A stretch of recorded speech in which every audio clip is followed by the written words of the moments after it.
United did a long, long way to win it. What's your thoughts looking at that, both as a football person and from a Manchester United perspective?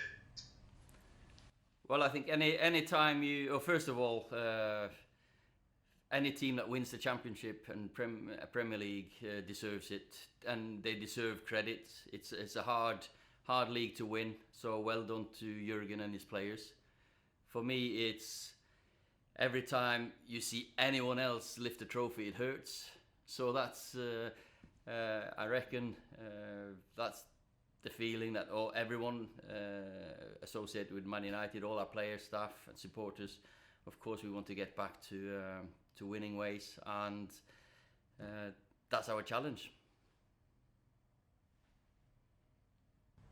How far do you think you are away? Obviously, Klopp has been there for 4 years. He's constructed something that's been evident for a couple of seasons now. People saw the other day that what is the potential of your side, but how far do you think you are actually away from where Liverpool are or near where Liverpool are?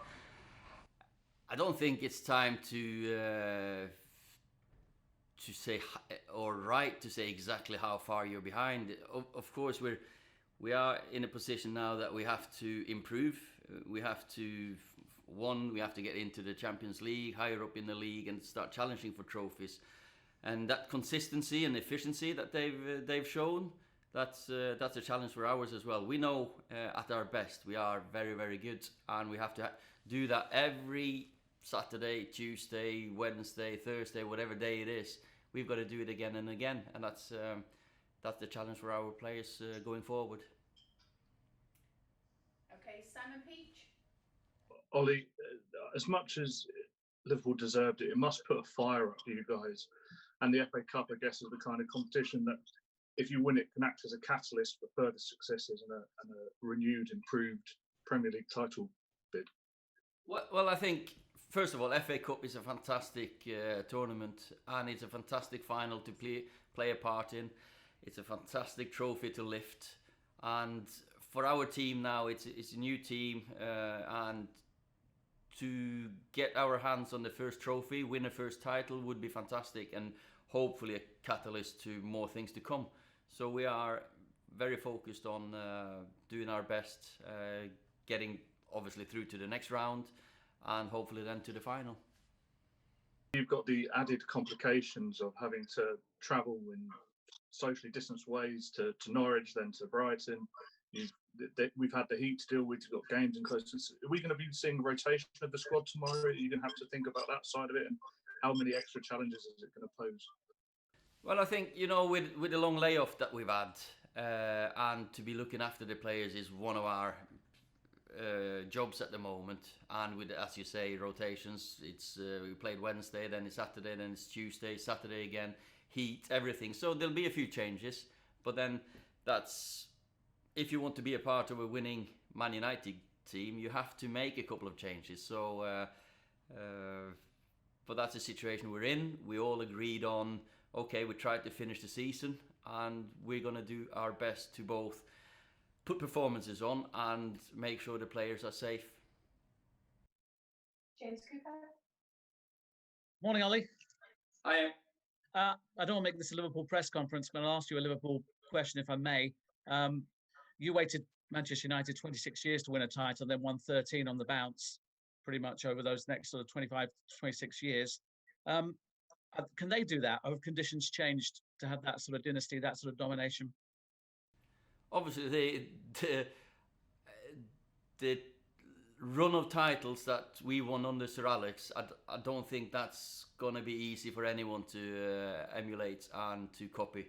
I think Sir Alex was a master of staying at the top.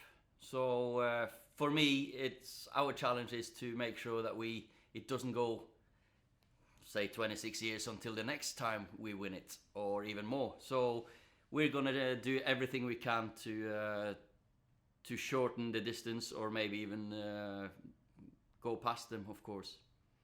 I just want to ask you about Jesse Lingard. He scored the winner in the Cup final in 2016. He's not figured much this season for a variety of reasons. I think he started one Premier League game in 2020. What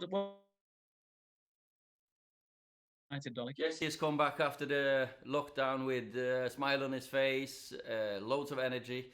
Unfortunately, last week he fell ill for a couple of days, but we've done all the tests and he's fine. So he'll be involved against Norwich now, and hopefully he can kick on, because Jesse's, as you say, he's scored vital goals for us and he's been a vital player for us. So let's see what the future will hold, because at the moment he's looking really sharp and focused. Okay, James from TalkSport.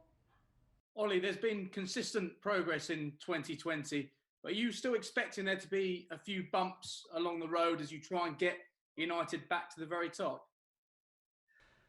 Well, I expect the players to turn up every time they get the chance to wear the Man United shirt, to perform at the best of their abilities under the circumstances. And no, I don't expect bumps. You don't go and look for bumps.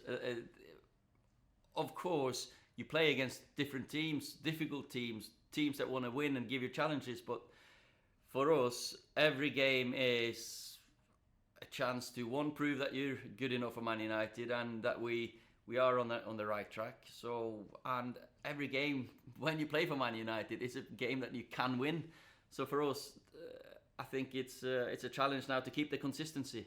We've shown what we can do at our best, and I think there's longer and longer periods before the lows. So at the moment, no, I'm not looking for a bump. That's the short answer. There's another really impressive performance for Aaron Wan-Bissaka going forward on Wednesday, and a lot of people already see him as the best defensive right back in the Premier League at the moment. Has he already exceeded your expectation? Did you ever think he was going to be this good? Well, you saw an exceptional defender when I watched him last season. He had a couple of games, especially against Sane and against Man City, and you think, wow, it's so hard to go past. And then when we managed to sign him, you get to know him, and he's a shy boy, but still he wants to learn. He listens, and he's providing more and more assists, create chances, crosses. It's always it's in him because he's been a winger. So the best fullbacks at the moment, they have been wingers before. So because we rely on the fullbacks to go forward, in the way we want to play, and I'm very pleased with his progress. Andy Mitten. I suppose we should mention Liverpool, Ollie, and with it being the FA Cup, your last-minute winner against them in '99. Was that your best moment in the competition? And how important is this competition to you, especially this season, and to your players?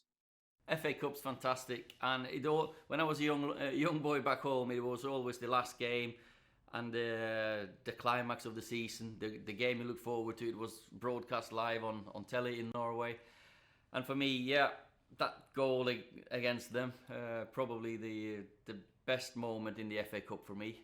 Apart from, of course, when you walk up the old Wembley in '99, the final. I played a part in definitely the first goal, winning the ball. So that was a proud moment for me, and my dad was in the stands. So I've lifted twice, and as a player, so hopefully I can get a chance to walk out on Wembley again. And fantastic tournament. It's always been the big one. I'm not sure if the youngsters nowadays really understand how much it means, but I think our players, they've certainly realised.